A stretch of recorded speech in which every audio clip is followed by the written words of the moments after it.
vós, mestres da lei, fariseus hipócritas, vós sois como sepulcros caiados, por fora parecem belos, mas por dentro estão cheios de ossos de mortos e de toda podridão. Assim também vós, por fora, pareceis justos diante dos outros, mas por dentro estáis cheio de hipocrisia e injustiça.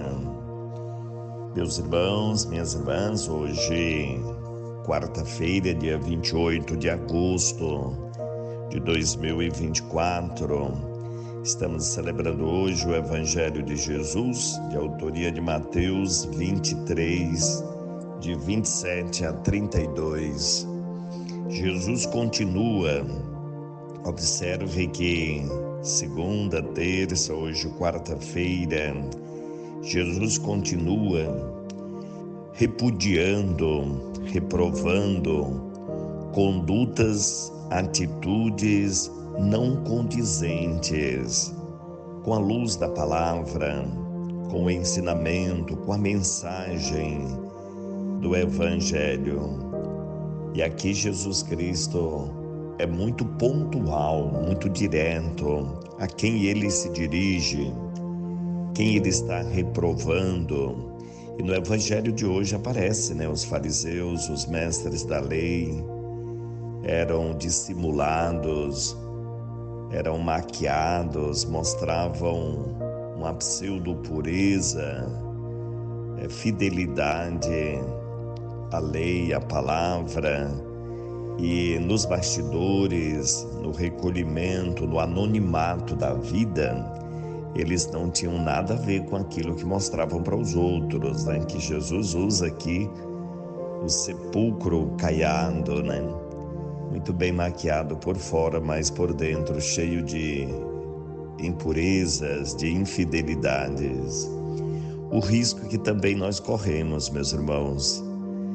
Observe que nós somos tentados também a ter um jeito de nos apresentarmos para os outros, mas nem sempre aquilo é tão certo dentro de nós. E muitos são aqueles que com muita facilidade eles perdem a honestidade, a fidelidade.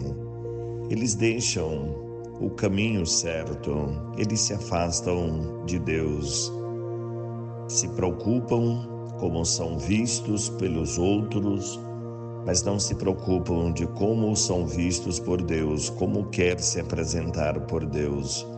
2 pesos, 2 medidas, estão muito bem alinhados aos olhos dos outros, mas pouco preocupados e desalinhados diante de Deus.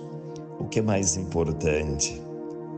Seriam as 2 coisas, mas o mais importante é como eu sou visto por Deus, como eu quero me apresentar por Deus, para Deus. Por isso, a minha presença no ambiente da igreja, a minha presença no ambiente cristão, precisa ser algo natural, precisa ser uma postura que eu tenha certo diante dos homens, diante de Deus, diante do mundo. Vejam bem, o santo que é celebrado hoje na igreja, Santo Agostinho, bispo e doutor da igreja. Santo Agostinho nasceu em Tagaste, no norte da África, em 354 e faleceu em Hipona, na mesma região, em 430.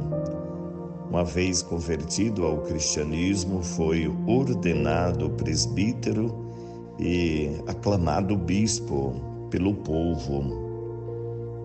Possuidor de brilhante inteligência, escreveu grandes número de obras que se tornaram referência indispensável para todas as épocas.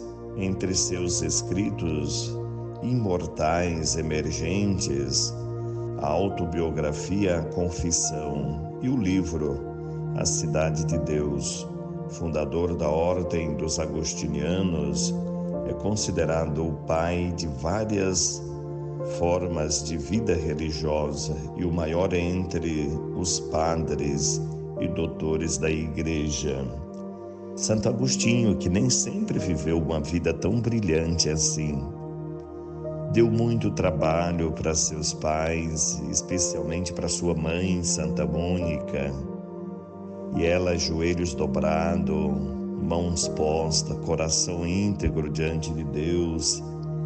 Diz a tradição que ela rezou por 30 anos pela conversão de Agostinho e teve esta graça alcançada antes de morrer.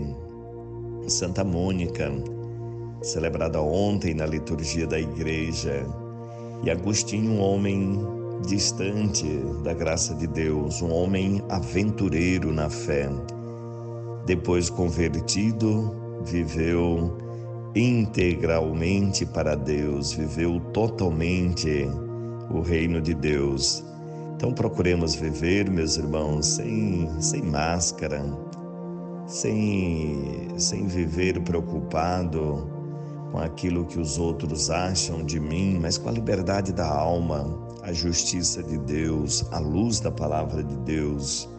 Não sejamos hipócritas, sepulcro caiado, Aqueles que estão muito bem ali maquiados por fora, mas por dentro cheios de impurezas. Que Deus te abençoe a tua família, sob a proteção de Santo Agostinho, um grande doutor da igreja.